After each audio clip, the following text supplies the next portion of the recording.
All right, now we're coming at you live to tape. Live to tape. It is Tuesday, March 12th, the year 2024.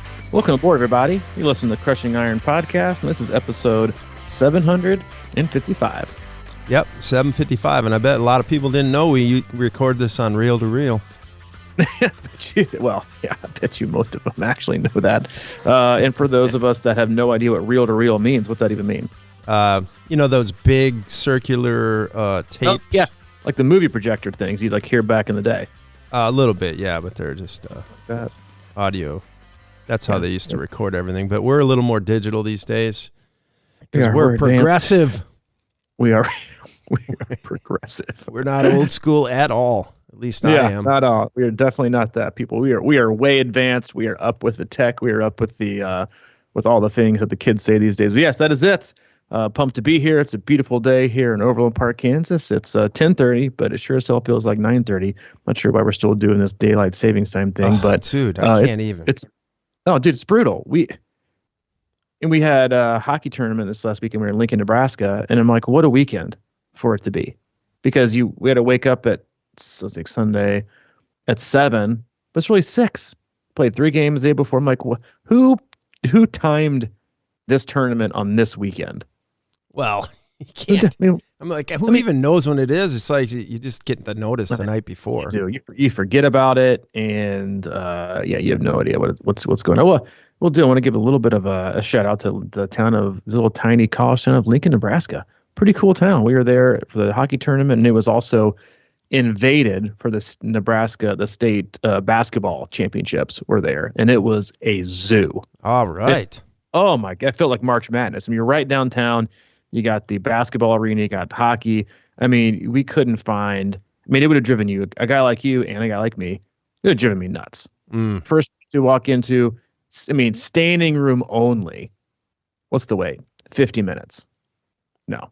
Next place. What's the wait? Couldn't even find a hostess. Wow. Wall to wall. Finally, we found this hole in the wall place called Lead Belly. 5 stars. Wow. Yeah, 5 stars. Great food. And you know what the best thing about it was? Service and seated immediately. You don't throw 5 stars out very easily, I know. No, I don't. I'm very, very, I mean, to elaborate a little bit more, I went there 3 days in a row, which you also was very much like me. If I find a place that I like, I can buy. that you can get behind. Oh yeah. Yeah. It was fantastic. It was wonderful, and you got seated. But yeah, it was a really cool town, great experience. But yeah, this whole time change. Can we not just leave things alone? Just leave it alone. Dude, a lot of people are like, oh, I'm so great. Oh, so good to have it. I agree. This is where it should be. They should just leave it right here. Right. Because honest to God, when you're used to it being dark at 5:30 or 6, and then it's not dark till 7 or 7:30, one day later, it screws me up, man. I like to work at night a little bit, so I'm like, okay, I got a little time, and the next thing I know, it's 9:30, 10 p.m. That's right. It's terrible. Yeah, for a guy like me, I'm like, man, I got to get the blackout shades ready. I'm usually in bed before the sun goes down. Right. But it is funny. Like we talk about this a lot. It's not good for your body, man.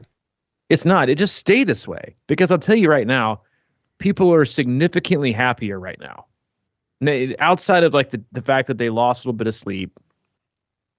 Right. It's a week to catch up from this crap. The sun being out later, it being warmer, everyone's in a better mood.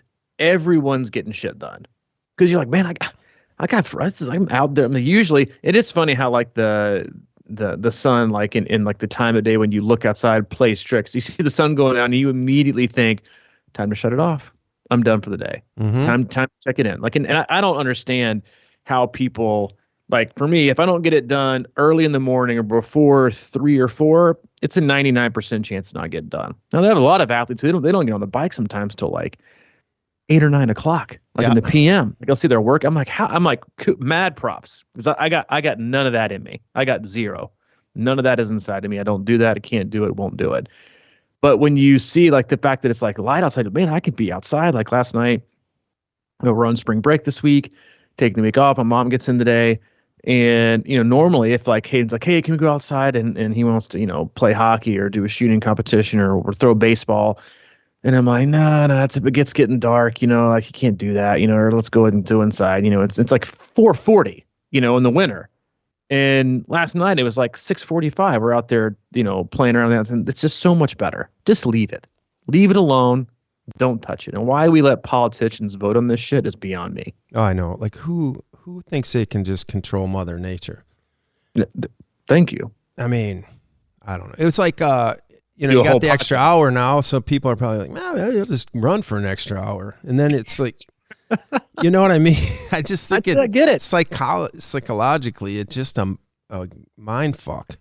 It is. Well, remember when we used to live in, I swear we'll get in the topic today, but when we used to live in Chattanooga, I know this didn't affect you nearly as much, but there were times where I was dropping off Hayden at school when he went in kindergarten at 7:45, 8 o'clock. It's still dark outside. Now see, this is perfect. I mean, yeah. So yeah, we were right in that like East Coast Central time zone thing. But yeah, just leave it alone, and that should be the moral of the day and the story of the topic is just leave it alone. Don't touch it. Just leave it alone. But we're glad you're not leaving us alone. We're glad you're tuning in today. If it's your first time listening, welcome. We appreciate you giving us your time. We know you have quite a lot of options in the triathlon podcast universe and just podcasts in general. Times of babbles. We appreciate you tuning in today. We cover it all. We do swim, bike, and run specific podcasts. We do race recaps and also a lot of race previews. But for the most part, Mike and I as coaches, athletes, best friends, we just sit back, relax, have an open, honest discussion about what we're going through in life, not just as human beings, but also as coaches and athletes ourselves. Mike and I work with a wide range of athletes all across the globe, from beginner level triathletes in the very first 5K or sprint triathlon, all the way up through elite level amateurs trying to get back to world championships, and everyone in between from all over the globe. And we use the feedback loop we have with them and Training Peaks emails, text messages, and the like to drive the discussion today. We also like to utilize our Facebook group. You can search that, Crushing Iron Group. Answer one simple question, let's right in. Awesome people, fantastic community, solid resource. In a sport that's oftentimes been way overcomplicated and way too confusing, and is a solid, actionable space to get great information from awesome people to hopefully allow you to avoid some of the same pitfalls we made along the way. And that is it. We have no sponsors. We have no ads. We do have an agenda, and that's to keep you happy and healthy in your endurance sports journey. Yeah.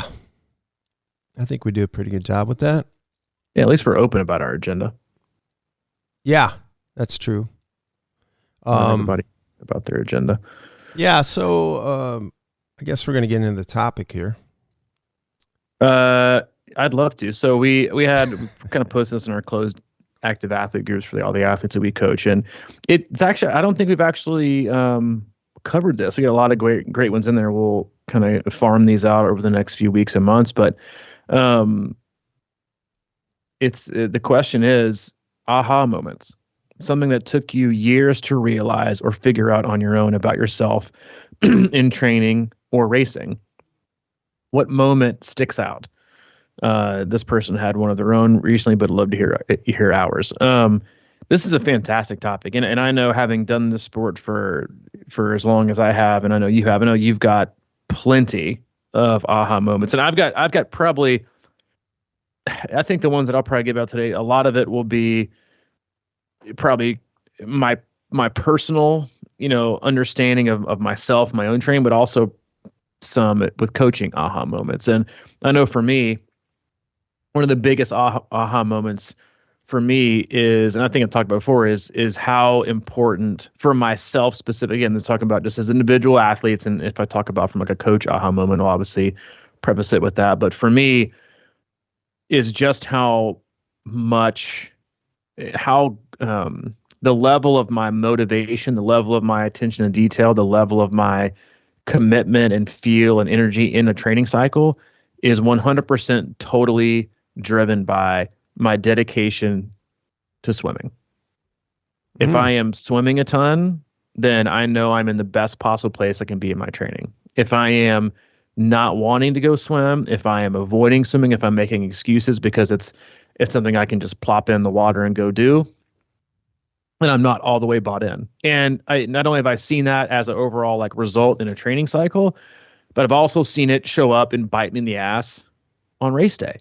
And if I go back and look at my best results and how I've fared against myself and also against the field, even with like time ranges, fairly, within like a 6 to 7 minute range on a 70.3. I mean, I can think of the two races that I probably raced, I think the race the best at ever. And one was Chattanooga 7.3, where I was on the podium. The other one was Texas 7.3 a few months before that, where you were there. And I was able to absolutely run it from start to finish with no let up, full gas the entire way. And those two specific race blocks before those, I think I swam average swimming 4 times a week. I was I was living in Hermitage, Tennessee, and I think I had a pool like 5 minutes away, like the Donaldson Y. Oh, and it was just beautiful. super easy to get to. Hayden was super young, so, like he could have cared less if I was around or not. All he's doing is spitting up, and we're changing diapers and, all that kind of stuff. We're not, playing catch in the backyard. There's no hockey. There's no nothing. It's just, you sit there and watch your kid drool and you clean up after him and you try to make him not cry. That's basically what, parenting as an infant is. And then I look at the success for that. Then I also look at the failures or lack of success in the other two races where I probably was in better cycling and run shape, but did not race very well. One was at Ohio race that I've referenced multiple times. That was 2 years ago, where you did the half marathon portion of the 70.3 relay. I think I swam 5 or 6 times before that. And then the other one was Texas 70.3, where I DNF'd on the bike with some, who knows, related salmon issues. But I already knew when I got on the bike that day that I was not going to have my best bike split. I just knew it. Not because my bike power wasn't there, but because my quads and my hips were already a little bit too sore from the swim. Because I had probably swam, I don't know. We were working out of the hub then. I think I was in the Enos pool 6 times, 20 minutes each time before that. Yeah. I mean, I had nothing, and could feel it. And so I even realized this last week, went in and on Thursday got a longer swim in, 3,200 yards, and immediately getting out of it, I was just I just feel really in it. Not in the zone, not like I'm crushing everybody, not like I'm having my best sometimes, because I'm not, but I just feel very in and bought into my training, my whole training. And for me, that also leads to just an enormous amount of a different level of confidence going into race day. If I know that I've swam enough and I'm on it with my swim, I know the rest will take care of itself. If I haven't swam enough, I just kind of hope that the rest is not going to be effective. So for me, that aha moment is again, while I'm trying to swim so much going into Texas, is that I know from experience and just from obviously being a coach, you have to swim. And I've seen it in myself, the failures of my whole race, right? Because it is one sport. It's not 3 separate ones. They all affect each other. And the fact that the swim is first makes it even that much more important, because you're already going to find yourself behind the 8 ball if you don't swim enough. So for me, that's one of my aha moments, was just how important the swim is for me, not just physically to prepare me for race day, but to walk down to the water, to get ready to go in, knowing that I've got great swim fitness, and that I can get out and then turn it into a bike and run day and not be totally, not totally damaged, but very, very tired from the swim. I love that, man. I'm going to piggyback on that a little bit, because I think what you're telling me too is that, obviously swimming is probably where you're most comfortable and your best. And I'm sure that there's always this inkling that inside you that thinks you have to show out a little bit in the swim, or be strong in the swim, because that's your background and that's what you talk about a lot and that's what you love. And I kind of feel that way in cycling. So I'm the same way. When you're saying that, there's certainly an aha moment for me. When I lived back to Nashville, when I had the lab where I would ride, it was just easy. You said that you had a real close pool and you're getting in a groove. And for me, getting to the lab and riding real easily was one of my, I have to flip the switch for cycling every year. And it's probably my most natural. I know we've talked about it, whether or not it's my strength or not, but I think it kind of is. And it's one of those things where I can, and you probably do this with swimming, you can get by, but are you, pushing it? Because that's the hardest thing to do, is to get better at something you're really good at. And when I'm in a cycling groove, that dictates my training, because it's just the hardest for me to do, as far as like getting on a bike and, getting through the process. I mean, swimming, there's always, some kind of obstacle there, whether you got to get in the car and pack your shit and then you forget your whatever. But running is always that thing where you can go out and just do it. And I've had some good run lead ups to races, but it never really matters if I'm not in my good cycling shape, because then it's all of a sudden I think it's just something like, I think there's a confidence level, and I'm sure you feel this with swimming. Once you get that going and you're on point with that, you're going to be strong in that section.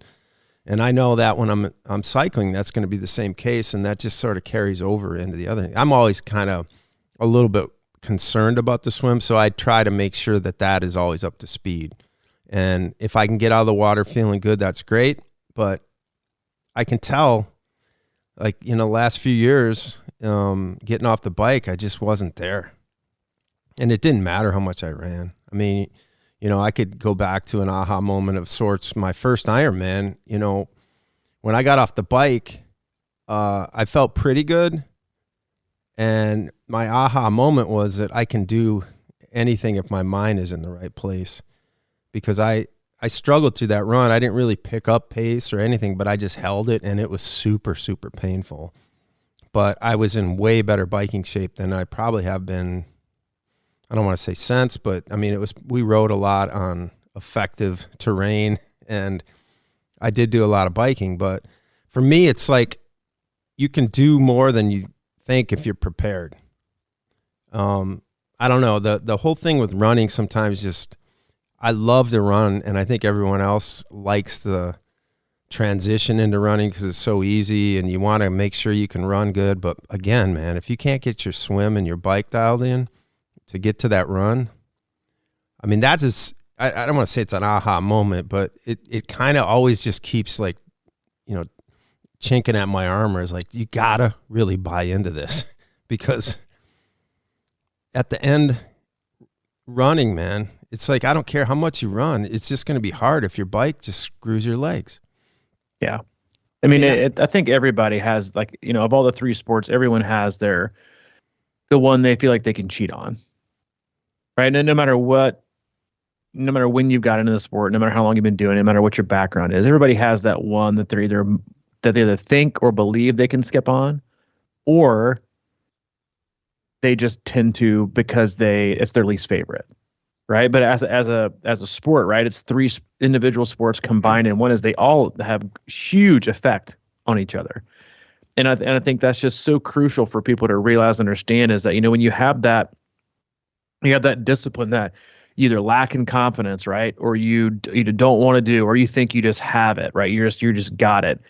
Well, then you're also just pissing it away, the opportunity and the ability to do that well. And I've seen it, that it's not like it's not that I'm at all immune to that, obviously, because I just walked through two specific periods where I just didn't swim that much, right? I could feel the effects, and I also knew that going into racing, because it also plays into your confidence, whether you like it or not, whether you want to believe it or not, you want to vocalize it, communicate that to yourself or your family or your teammates or your supporters. Like, if you want to be truly prepared and have that confidence and not be kind of shy about your overall potential, you have to prepare totally. And I think, and again, we all have those skill sets, right? Or you're skipping out on all your long rides, or you're skipping out on all your long runs, or you're doing this one specific thing. Like, for me, it's always been the swim.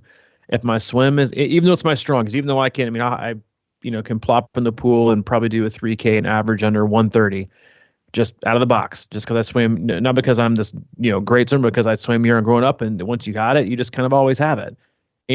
But the goal isn't to have that and feel tired afterwards. The goal is to get out of the water and feel like you didn't do anything. And knowing that your swim fitness translates greatly into both the other areas, right? Especially into running. And we've talked about that on numerous podcasts, and I've even talked about it recently with a lot of athletes, as I've seen some really just fantastic improvement in athletes running, right? It's the closest thing uh, the two sports that are closest to each other, right? They're both total body. They both move arms. They both move legs. Obviously, swim is more total body than anything, but it's no impact. You can do more of it. You can work your aerobic engine. You can work it a lot. You can do hypoxic drills. You can go all out. And then running is just one of those you got to be careful with because it's so load bearing, and there's so many things required of your body in order to just be able to run, like the pressure you put on your tendons and your joints and your ligaments and your skeletal structure. Like no matter if it's a super easy run or a super hard run, you're asking a lot. And also for me, like when you look into the commitment level, because I see this with athletes, right? And I would say like, hey, I know you feel like last week was great, but you didn't swim once. So unless you want to be a do athlete, get your ass in the pool. Because none of the fitness, because if you think about it from a work standpoint, in order to make up for the amount of work that you're not doing by swimming enough and the amount of work you're going to have to do to overcome that and to compensate for your lack of ability and your lack of fitness and your lack of strength and the overall energy deficit you're going to start the bike in, the amount of extra cycling and running you'd have to do to compensate for that is way more than just doing the work required to swim and feel good getting out of the water. Yeah. And I mean, it's just one of those things that I know. And again, this is coming from a lifelong swimmer, a person who feels more at home in the water than on land, but it's just something that has to be done. And so for me, like that's been a huge aha moment for me, and one that I'm really trying to focus on as I, kind of get again. And I think I probably needed this crash course, Cliff Notes, behind the eight ball, training cycle for Texas to be like, hey, like you can cycle, you can swim and run, or excuse me, you can bike and run all you want to. But if you come out of that water after 2.4, because I haven't done 2.4 mile swimming in God knows how long, then none of it's going to matter. You're going to be done at mile 20 of the bike because you're going to be so tired. So you better get your ass in the pool and swim as much as you can and for as long as you can. Because that's kind of my commitment to myself right now is if you go to the pool, you're not getting out before there at least an hour has gone by. Yeah. You got to get, if you get there, you got to make it count. So yesterday I got in about 3,700 and it said, if you go there, you got to make it count. You got to go for as long as possible. And then you got to remember that. And as the fitness comes back and as you see it, in gains and your other stuff, it really does, I think, make it easier to keep that momentum going because you can start to see it and feel and then realize just how crucial and important it is for you not just from, the physical the physical standpoint, but also just from the total 100% buy-in of your ability on race day is if you've cut a corner, right? If you've cut any corners in your training, whether it was just kind of,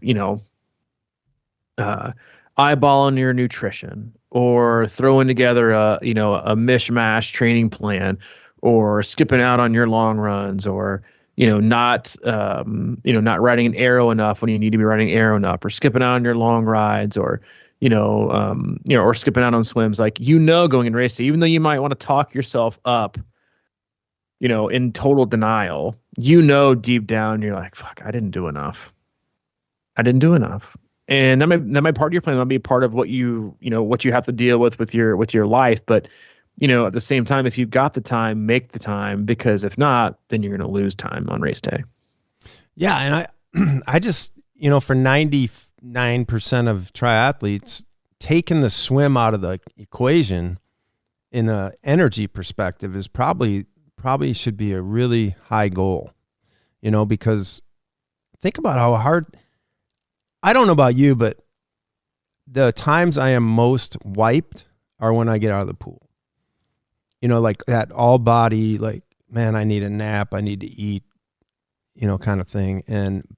But nonetheless, we'll go into a race and just be like, we'll just get the swim out of the way. No big deal. It's a big deal energy wise. And I just, that's, I just think a huge, huge point as far as being up there, ready to swim that distance. I mean, for me, swimming has always been kind of a glamorous thing. I want to be a faster swimmer, and I think everyone does, obviously. But, it might be okay just to accept the fact that you're not going to be able to swim in the race as fast as you think you can swim in a pool.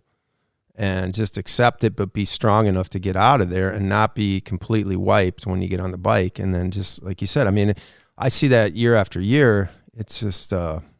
you can only summon so much mental energy sometimes after you've done this a bunch of times. And I face that a lot, you know, the first several Ironman I did or whatever, I'd be like, all right, dude, dig deep. And then, you know, I think it's feasible, but after a while, if you're not bringing enough to the table in training, you just don't have that reservoir to go into. You know, yeah, go ahead. You got an aha moment? I got another one if you don't. Oh no, I just lost you there for a while. Oh yeah, I was on mute. I had to cough for a second. I didn't want everybody to hear my cackling in the background. Another huge aha moment for me. And I think this kind of is a coach / athlete hybrid, strictly because I think a lot of coaches that are still performing or trying to perform and still competing really feel like they're under a microscope, right? Whether they're on social media, whether they're on Strava, whether they race, is, you know, people expect you to, you know, to perform, or you feel like you have to meet a certain level. And I don't know when it happened, or maybe I think it was early in my sobriety and coming back to training, because it definitely wasn't like this before I got sober.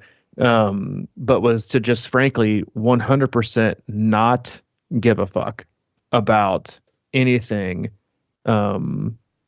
that has to do with your pace and your power and your time. Like and I say that because in training, if you truly want to get better, a lot of your runs need to be slower than what you probably want to project to the world, right? You want them to be slow. You want them to be easy. So as an athlete, right, and also as a coach, it's super important to me to stick to the plan and understand what's going to feel good and what's not, and what's going to make me better and what's not. Because to me, what looks better might not mean better on race day. And all I care about is being better on race day. So if my watts are low on the bike, but I'm riding for a long time and I know that I'm getting the best out of what I want for the day, like the actual intent for the workout is strictly aerobic conditioning, watching my heart rate, watching my power, straight aerobic work, then you do that regardless of what the outcome is going to be projected as and look. Same thing for running, right? Run really, really, really easy. Who cares what your pace is? Period. Same thing in the pool, right? And so I think that's just a huge thing for athletes. They worry so much about what a pace says, is they just totally not care. 100% not care, especially on a day-to-day. I've never once stressed about a pace that I've given on a single day at all, because it varies so much. It couldn't vary more day to day for most people. And I've for like the last 7, 8, 9 years, I have just not cared at all what happened. You do the best you got with the day, and you also understand the intent of the workout, and you roll with it regardless of what you think. And I think maybe that's been a lot easier for me since I grew up doing the sport before social media was even a thing. Strava was even a thing, and I kind of got accustomed to doing my own thing, running my own race, being very patient. That's also been a skill set of mine in a lot of races, is knowing how I can running and riding and swimming my own race has always gotten me the best time. And I have athletes that I've competed against in the past, or I've got, people that I know that I compete against that I don't coach, that are always running and riding and swimming faster than me, putting up bigger numbers. But on race day, I can usually clip them. And if you're not running faster on race day, then you're probably running a little bit too hard in training. And that's just something that I learned along the way. I don't know if it was like a light bulb moment or it just kind of came about, but I have no problem. I don't care if my pace says 10:30s. I don't care if it says 7:30s. If I'm getting the intent done for the day, I could care less. And I think way too many people these days get caught up and ruin their training or ruin their training cycles and go way above and beyond because they, one, either care too much about what people see and then have to feel like they have to justify it with how they felt or what the heat was or what the terrain was. Nobody, who gives a fuck? Legit, no one cares what's seen. No one. You might care or think people care, but they don't. Is to just do your thing, because once you have that kind of independence, you open up this level of freedom to do your own thing and never care, right? So it's either against other people and what they might see, or It's your flat out expectation of what the run might feel like, or the ride might feel like, or the swim might be like, and then you either go way above or way below. And I just think that that's, again, it's not an aha moment, but as a coach and as an athlete, I can give 4 examples each week in training to where I've either had to slow way down because I didn't feel like good, just to, I mean, I did it this last week. Friday, went out for early Friday morning. Hayden went into school. It was super windy, drastically overdressed, which if you're training for Texas is probably a good thing.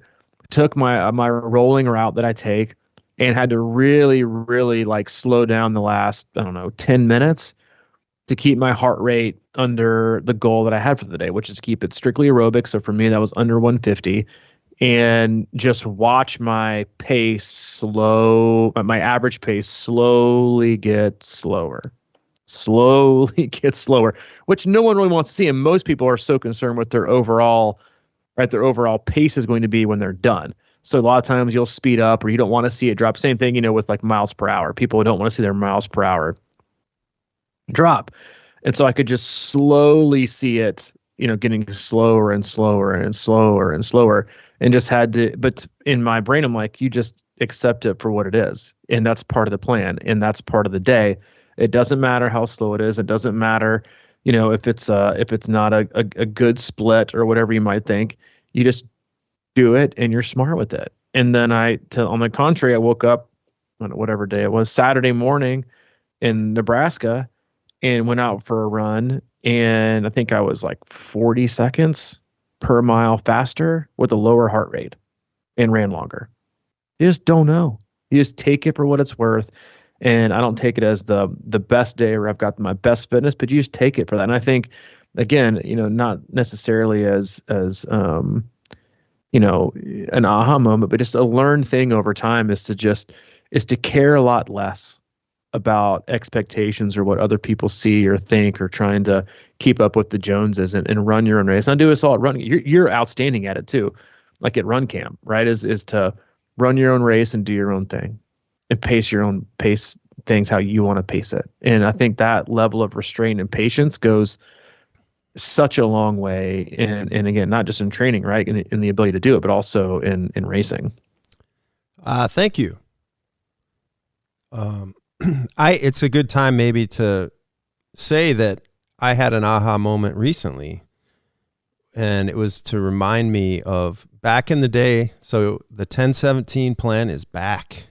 Oh, it's back, baby. Yeah. Back from the grave. Well, I mean, I started to think of, I've always thought about it, but again, it's sort of that thing you kind of know, but you just want to find a different solution, right? But what works, and looking back to when I was really running probably pretty damn good in the races and everything like that, I was using this 10-17 plan, which a lot of people gave me a lot of shit about, but in the simplest form, basically, I'm not like real scientific, and I'm ballpark kind of guy. And over time, I realized that my zone 2 fastest pace was like 10 minutes. That was the cutoff for me. So that's what I would pay attention to more than just straight heart rate. But so basically, if I ever was out on a zone 2 run and I just wanted to keep it under control, I would run. And if I ever went below a 10-minute pace on my watch, if I noticed that, I would just start walking for a while until my pace. And I know this isn't exact, but it would go into, I'd walk until it got up to a 17-minute pace, and then I'd start running again. But my whole aim was to keep it above 10-minute pace and close to it or whatever.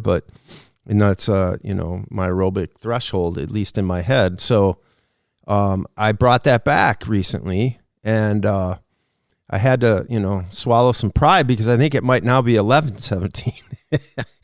But it was interesting because I went out with the intent of doing my 10-17, and it was real easy for me not to go under 10-minute pace.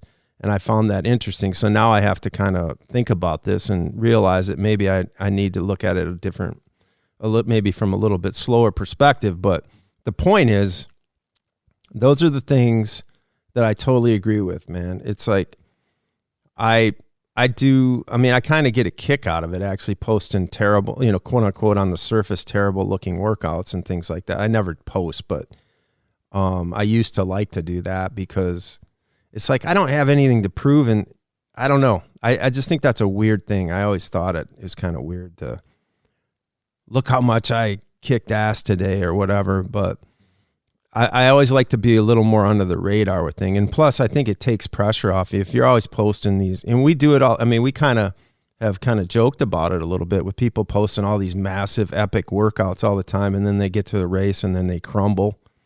I wonder sometimes if that's just because, they're setting the bar so damn high all the time that they can't sneak up on anybody. And you mentioned about people that, you've beaten in races or whatever, that, training, practice players, we see it all the time. I'm watching Wisconsin right now, and all I hear about was, this guy, he missed like every 3-pointer he shoots, but, he's great in practice.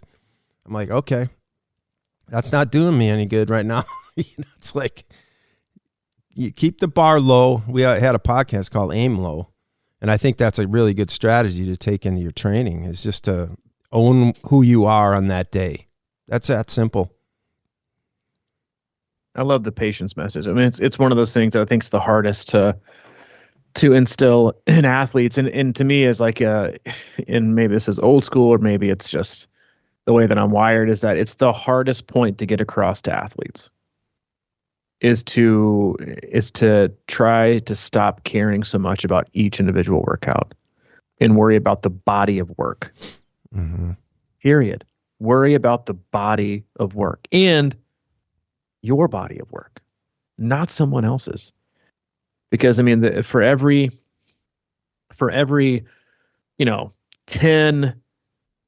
race specific Facebook group posts you see of 100-mile bike rides and 15-mile run bricks and 30-hour training weeks, for every 10 of those posts you see, you get 9 15+ hour finishes.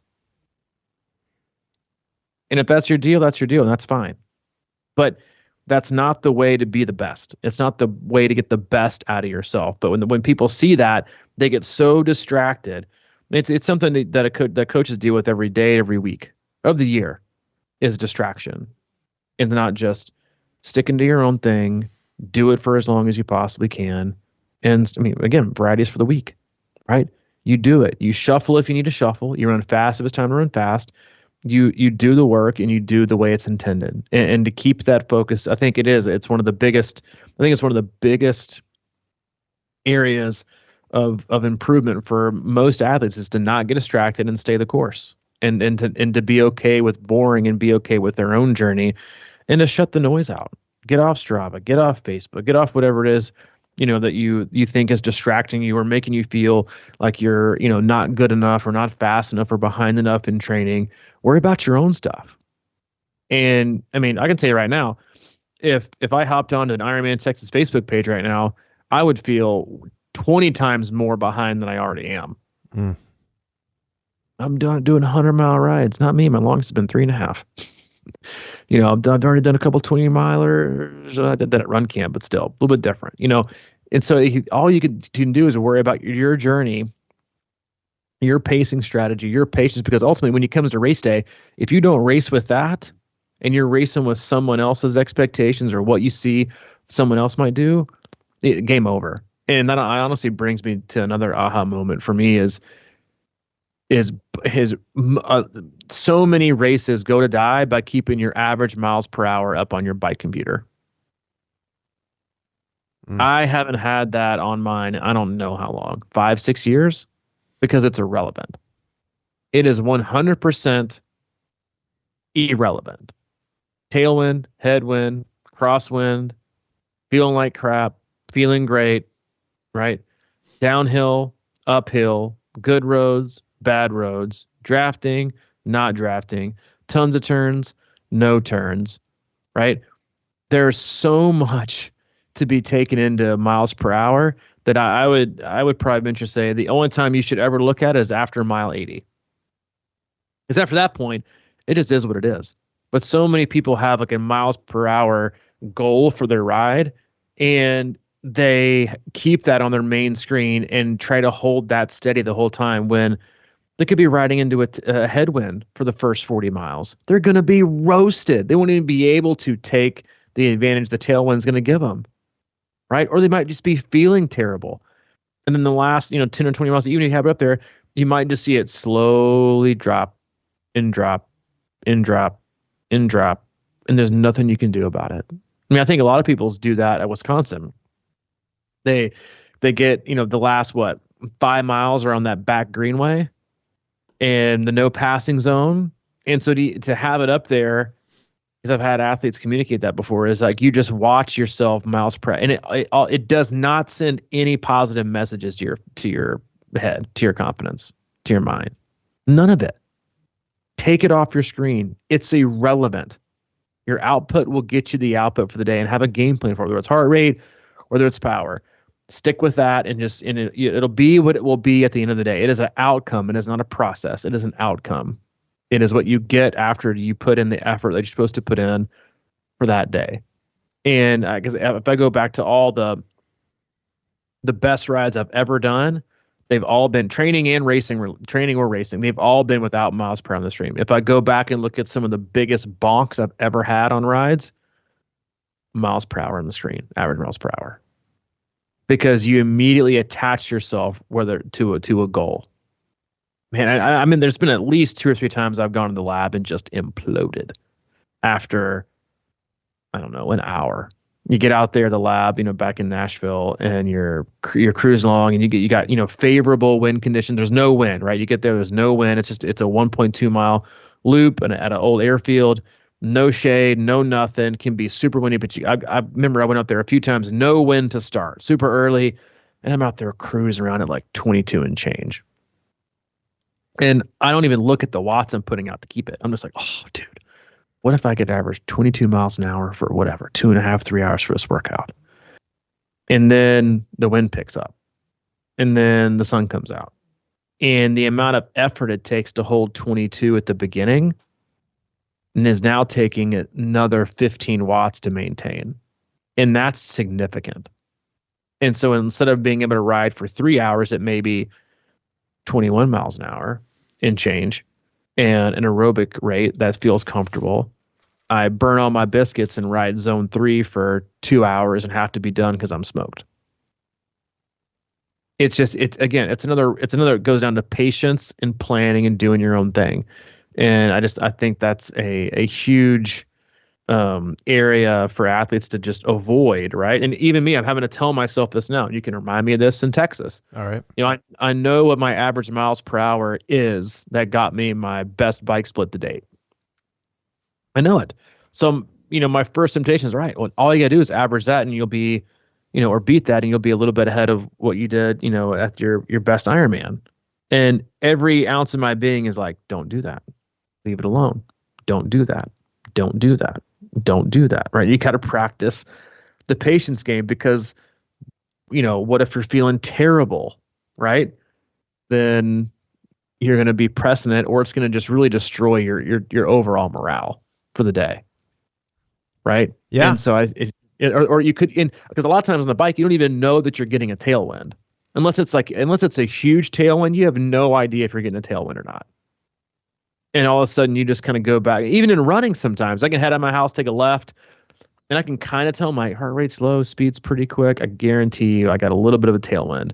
And I'm feeling good. I'm like, dude, 830s. I'm just cruising along. Take a left on Schweitzer. Bam. 920s. Because I've got to slow down so much. I got a headwind. I'm like, God damn it.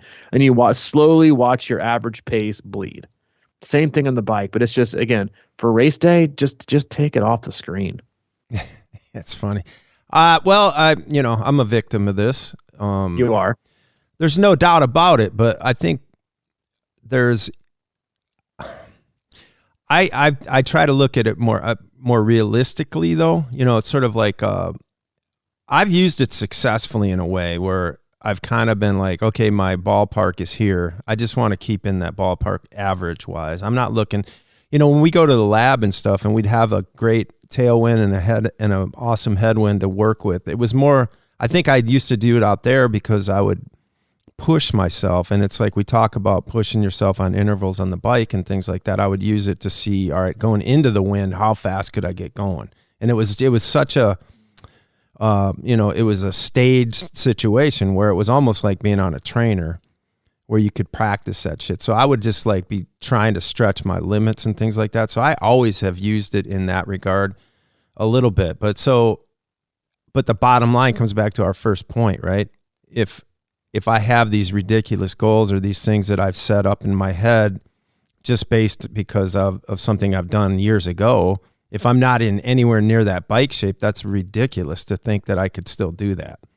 So I've done that at Wisconsin. I mean, that's another thing. I know that course and I know the sort of ebbs and flows of it and things like that. And I want to be at certain places, at certain situations on the course. And that's just kind of how because like sometimes I just think, you know, with a tailwind or some downhills, I just want to make sure that I'm taking advantage of it as much as possible, you know. And I think if I don't know, I have a tendency to get lazy maybe sometimes. So yeah, I guess that's an argument for having watts on my bike, but you get the point. You know, it's just like it's something that I play around with so much that I feel like I kind of have a good body control or feel of it too. And I think that's important. I mean, I don't just use it. I use it as a tool more than a goal or something like that. I don't know how to explain that, but it is kind of how I go by feel sometimes. And I just want to make sure that I'm not, you know, losing ground or something like that. So, but I agree with you because the last few years I've just absolutely gotten to mile 80 and been like, oh, this shit is just dropping off a table right now. And my gut instinct is always to be like, you got more in you. You got more in you. And then I end up frying myself for the run. So point taken. Point taken. Well, you got any aha moments on your own? Well, one of the things for me, you know, I raced several 70.3s and then one year I got to Chattanooga and I really felt like I had a real good understanding of pacing and not to overdo it and stay in the groove and just let the thing unfold. And I just had a really good day at Chat 70.3 and I thought it was because I was in good shape going in, but I felt like I really ran the course well and I rode the course well and I didn't go out of my zones and I just felt like I owned the course. And there's something magical about being on the run and knowing what's coming and knowing how you're going to handle it and knowing you can handle it. And that starts in the beginning. You know, it starts like we always talk about negative split mentality. I feel like that was really negative split mentality because I finished strong. And there's so many times in 70.3s and fulls where you just feel like you're hanging on by a thread. And I just felt like I had everything under control until mile, 11 of that run. And then that's when I decided to be hanging on by a thread. It wasn't forced on me. So I think just really, and that goes back to everything you're saying in training. I think it's just about really feeling who you are and not trying to win records in normal training days and just really working on the little things that connect your mind and your body to understand what a pace may be for that particular moment. And that was like one of the few times when I really felt like I owned it all day. And it was my best 70.3. I think that's one of the hardest skills to learn in triathlon. And I don't know when I had that aha moment of what pacing feels like, to do it the right way and to just, you know, not go by watch, not go by heart rate, just go. I think it may have been that country music marathon I did. Yeah. Boy, I mean, this is 12 years ago. By the way, I did that race with a chrono watch. Yeah. And I knew that I had Achilles tendonitis. I was not feeling very good. Definitely undertrained. Was, you know, drinking still way heavily, but knew that I had to start off the race super slow the first half, and then just you weren't trained for it. No, I wasn't trained for it at all. Yeah, but to me that was like a great learning experience in pacing and training, is to not. Because I knew that there was no heart rate and no metric that I could use to drive the plan for the day. Right. Because it was totally uncharted territory. Right. You know, it's like, you know, you walk into a town you're super familiar with. You don't need a map. You don't need to do any research. You know what restaurants to go to. You know which ones to avoid. You know what streets to take. You know what hotel to stay at. It's easy. It's comfortable, right? When you go into a brand new place, you got to research. You got to figure out where to go, where to eat. Don't stay here. What place is good? What place isn't good? You really have to put a whole lot of thought into it. And to me, that I had no game plan because I hadn't like practiced. You gotta practice of a game plan. The longest run I had was like 12, 13 miles maybe. That was weeks and weeks before. And I just knew, I said, all right, first half's got to be super, super easy, super, super easy. Like next level easy. Like you're not even trying. And I just went totally on feel. And I kept telling myself, slow down, slow down, slow down. Did that for the whole first half. And then the last half, I decided to just, grabbed my flasks of Coke and decided to fucking rip it. And I think I was like 6 or 7 minute negative split, a faster back half.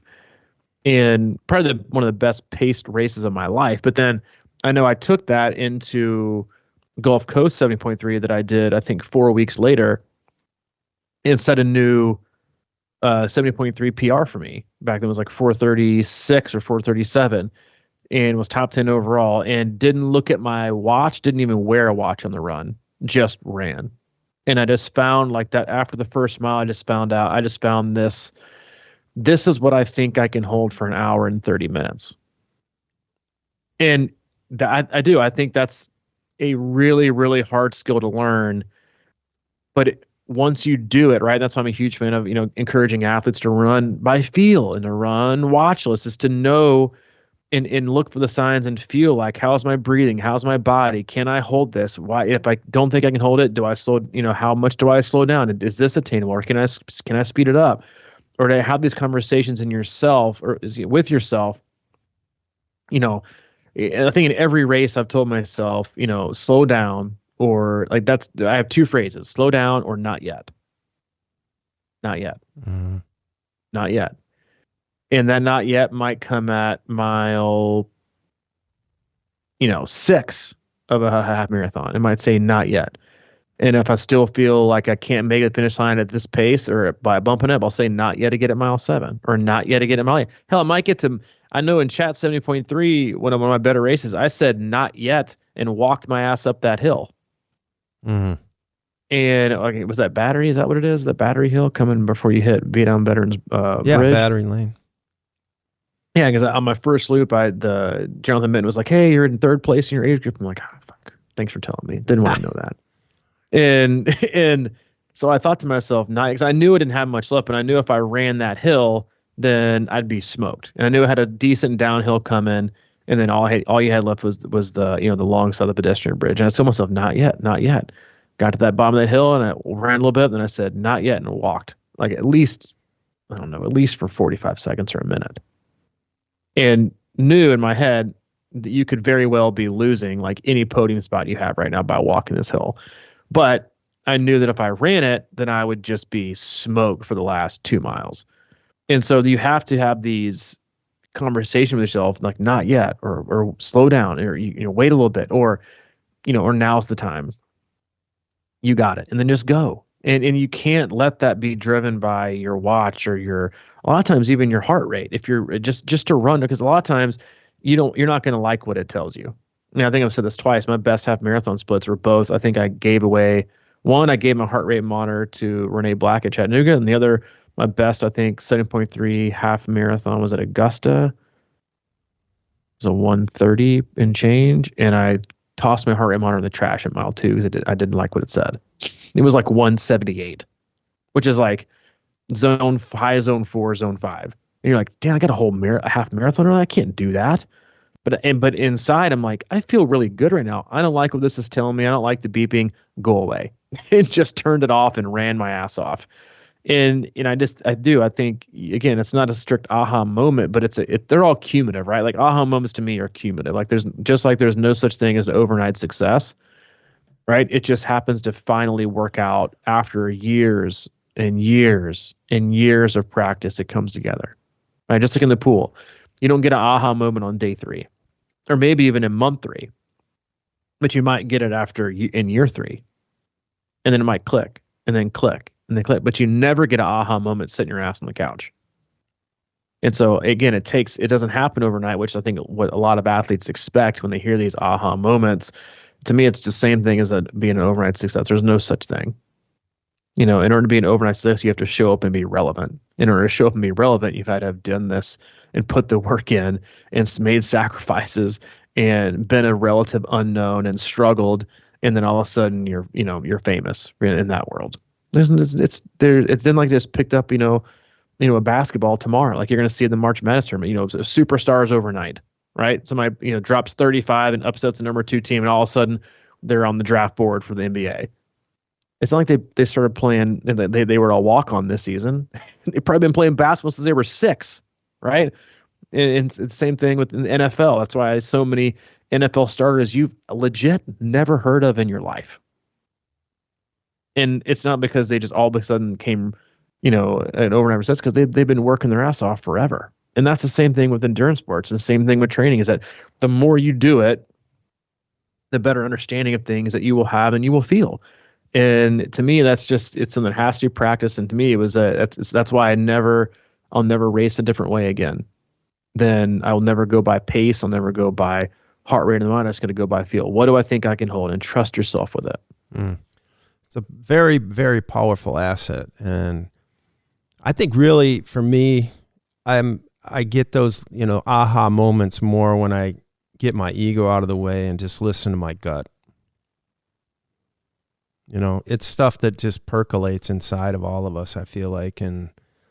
But we just want to be distracted by better ways, but we kind of know the way. I think we all know the way for us. So. And it's your own way. And I think that's the most important thing, right? Is it's so easy to get lost on route to somewhere that you don't know where you're going, because it's someone else's journey or someone else's expectations, someone else's life, someone else's training schedule, someone else's, PR time. It's really easy to get lost because you have no direction. You're reactive. You have no plan, right? But if you are doing everything for yourself, right, and you're listening to yourself and you're listening to your body and you're making the best decision you can for you, and you're going slow and you're supposed to go slow, and so you can go fast and you're supposed to go fast. And when you race, you leave, all the outcome metrics, to the side, and you just do the best you can. Like, to me, that's you set yourself up for total, 100%, fulfillment, because there's always going to be good outcomes or in a good outcome, even if the race doesn't go the way that you wanted it to go. If you race to your potential and you race patient, and you race smart, then you'll do the one thing that's the most important thing, is that's to get the most out of yourself that day. Not the day you thought you might have 6 months ago. Not the day that you thought you might have after your one perfect ride of the year. But the best you had today. And that's okay. And again, that's the same thing with racing. It's the same thing with training, is to own that, be patient with that. And then the more you do, to not give up on things, right? Because you haven't had an aha moment yet. You'll never get an aha moment when you stop doing it, or when you give up on it, or you don't take it seriously. Like, I have this discussion with athletes all the time, especially with swimming. I'm just not getting any better, coach. Excuse my French. You don't fucking swim. You average 1 to 2 swims a week for the last 8 months. How do you really expect to get better? That's something that you obviously struggle with. You can't. The more you do the work, the more opportunities you have to create those aha moments and become, turn your weakness into your overnight success, because that is how athletes get better. I mean, to take Sam Long, we can close it out here in a minute, but take Sam Long, for example, who is, by all accounts, way behind in swimming. I mean, he came out of the water, the PTO T100 by I think 3 to 4 minutes, and the guy swims 6 to 7 days a week. He's been doing it he might just never get it, but he didn't quit. I guess I'm just not going to be able to reach that potential. I guess I'll just go back to swimming twice a week. And then he also biked and ran his way up to second. I mean, little things like that. If you can't give the same amount of love, the same amount of effort and dedication to your weakness, and you definitely won't do it to your strength. You might think you are, but you're probably just meeting the status quo. So you got to show up, and if you really want to do better, you have to act you have to act accordingly. This is what's going to actually make me better, is doing this. Not talking about it, not bitching and moaning about it, but actually doing something about it. And if you can't do that, I mean, it's a conversation, again, a weekly conversation. What are you doing with this? What are you doing with that? Well, yes, but being consistent for a week doesn't give you a year's results of consistency. And I think all athletes, I think, succumb to that distraction, and after 1 week of consistency or 2 weeks of consistency, then it's all of a sudden, all right, let's go next level. What can we do? I'm like, what can we do now? We can do this for 8 more weeks, and then we'll have 10 weeks of consistency in the bank. Because the more things you throw into the mix for an athlete, the more confusing and the harder it is to keep up with. I mean, if you think about it, it's hard enough to keep up with in general for most people. If you're married, you got kids, you got sports, you got bills, you got responsibilities, you got, to take your kids places, then you got their schoolwork, then you got those kind of again, then you got swimming, then you got biking, then you got running, then you got to, plan out where you're going to do those, and you got to set things up, and you got nutrition. I got to eat for myself. I got to prepare meals for my kids. I got to plan for this. Oh, this came out. It's like, it's a lot. It is a whole lot to keep track of. So I think the more we add to those things, a lot of times the greater we're actually subtracting. Wait, so are you telling me that stopping your lap button before you hit the wall in the pool doesn't make you a faster swimmer? Maybe my biggest pet peeve in ultra. So for all you 50 plus, yeah, nice little troll right there. Oh man. For all you athletes that are coming to swim camp in next week, biggest pet peeve ever. There's nothing more I hate seeing than watching an athlete start their streamline at the fucking flags with their hand, hovering over the lap button to hit. I'm like, do you realize how slow that is? Do you realize you're probably not that streamlined anyway, but let's just stop and hover and hit that lap button. We got to hit, and you know what you do? You hit it early anyway. Fucking don't touch it. Well, my it's so pace weird that's slower. your biggest pet peeve, and it's one of my favorite things. Oh my God. It's like, I think it's because of that. Yeah. It's like, I hate it. I hate it. And then they scramble. They can't grab the ledge clean. Yeah. I mean, it's like 1 minute. Here's what it looks like.